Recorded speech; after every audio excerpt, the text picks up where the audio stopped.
teman-teman semua, perkenalkan nama saya Galang Arunata Aryasena sebagai Ketua Kelompok dan juga perwakilan dari Grup Project Work PKT 68. Nah, di sini saya dengan rekan-rekan satu tim saya yaitu Rizky Aditya dan juga Kalista Delamori bekerja sama dalam membuat Mirisensis atau gel pengharum ruangan berbahan dasar biji pala dan juga teh hijau.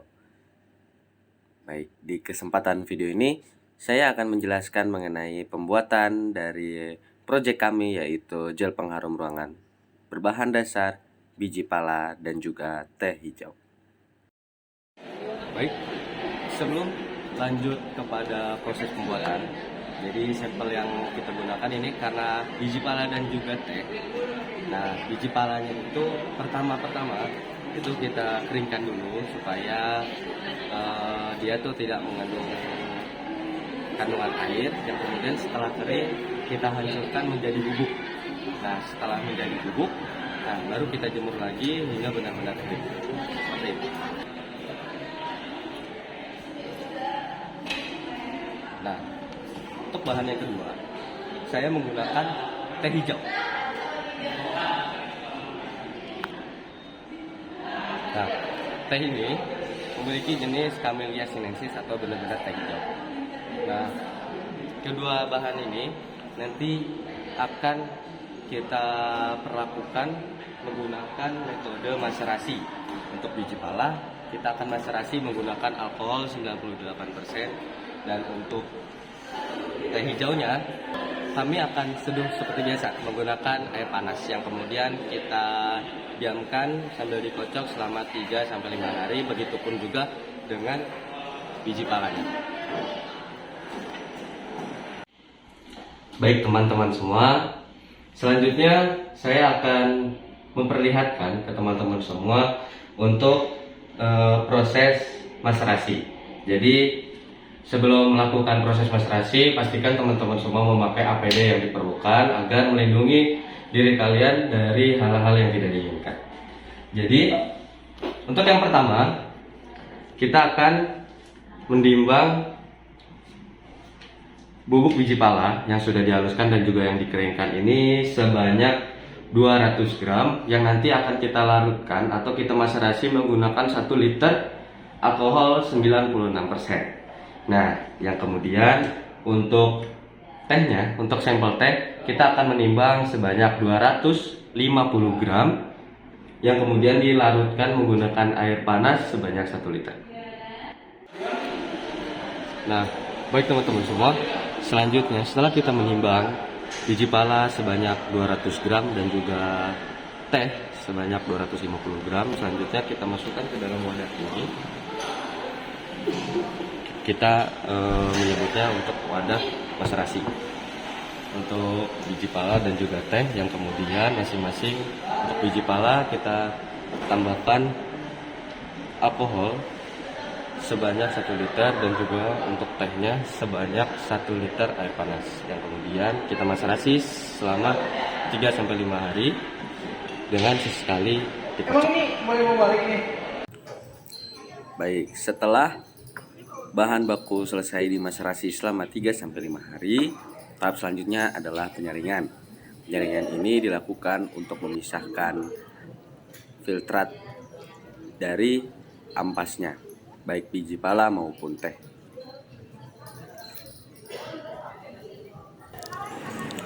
Tahap selanjutnya, setelah melakukan penyaringan, kita melakukan penguapan dari pelarut organiknya menggunakan rotary evaporator. Nah, tindakan ini dilakukan agar kita mendapatkan ekstrak 100% dari filtrat biji palanya.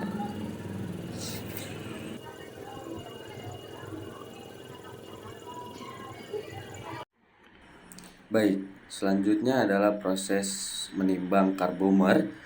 Untuk per satu produknya yaitu 50 gram, kita membutuhkan karbomer sebanyak 0,5 gram. Sebelum menimbang, Perhatikan neraca dalam posisi yang seimbang dan juga dalam keadaan yang bersih. Setelah selesai menimbang, kita akan lanjut kepada step yang selanjutnya. Setelah selesai menimbang karbomer, kita akan lanjut kepada step melarutkan karbomer menggunakan air suling pada suhu 30-40 derajat Celcius di atas magnetic stirrer. Ditambahkan secara perlahan sampai karbomer larut sempurna. Setelah karbomer larut secara sempurna, tahap selanjutnya yaitu penambahan gliserin sebanyak 2 mili per satu produknya. Nah, gliserin ini ditambahkan untuk pelembab dan juga meningkatkan kualitas dalam penyebaran aromanya. Kita tambahkan ke dalam adonan karbomer yang sudah larut sempurna.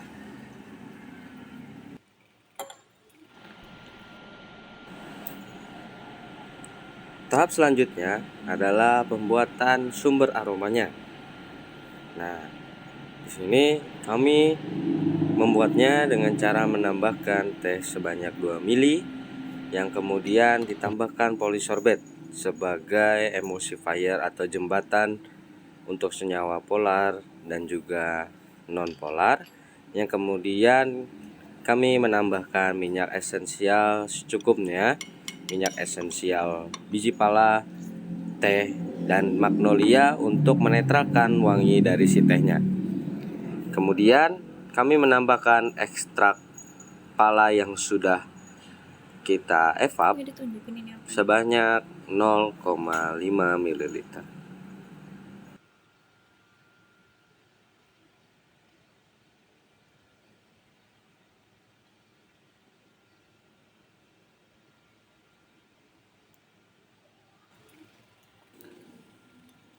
Setelah kita mencampurkan semua sumber aromanya, kemudian setelah kita memungkinkan, kita campurkan ke dalam adonan karbomer sebelumnya dan pastikan adonan dan juga sumber aromanya tercampur secara sempurna.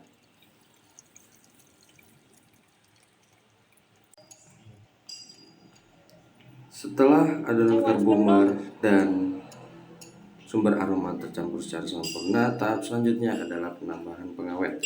Di sini kami menggunakan pengawet natrium benzoat guna agar adonan kami atau produk kami ini tidak ditumbuhi oleh bakteri sehingga aman untuk digunakan.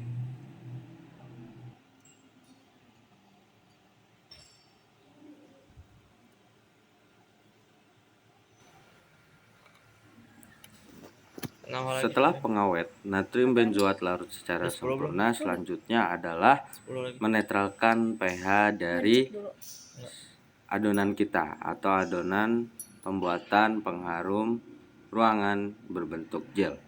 Nah, fungsi dari menetralkannya ini adalah untuk mengaktifasi gelnya agar cepat memadat. Teman-teman bisa menambahkannya setetes demi setetes sampai dengan pH antara 6 sampai 7. Untuk tahap yang selanjutnya di sini adalah proses pengemasan. Kami menggunakan jar plastik berukuran 50 ml atau 50 mg. Adonan yang sudah netral pH-nya kami tuang masuk ke dalam jar plastik yang kemudian kami pasang dengan seal aluminium dengan cara disetrika atau dipanaskan seperti ini sampai dengan menempel sempurna. Setelahnya adalah proses pematangan. Nah, di sini kami menggunakan kertas aluminium foil untuk menutupi produk kami yang kemudian kami simpan selama 1-3 hari. Nah, ini merupakan hasil akhir dari proses pematangan. Kira-kira jadinya seperti ini. Baik, cukup sekian video pembuatan gel pengharum ruangan berbahan dasar biji pala dan teh hijau. Kami cukupkan, terima kasih. Dadah.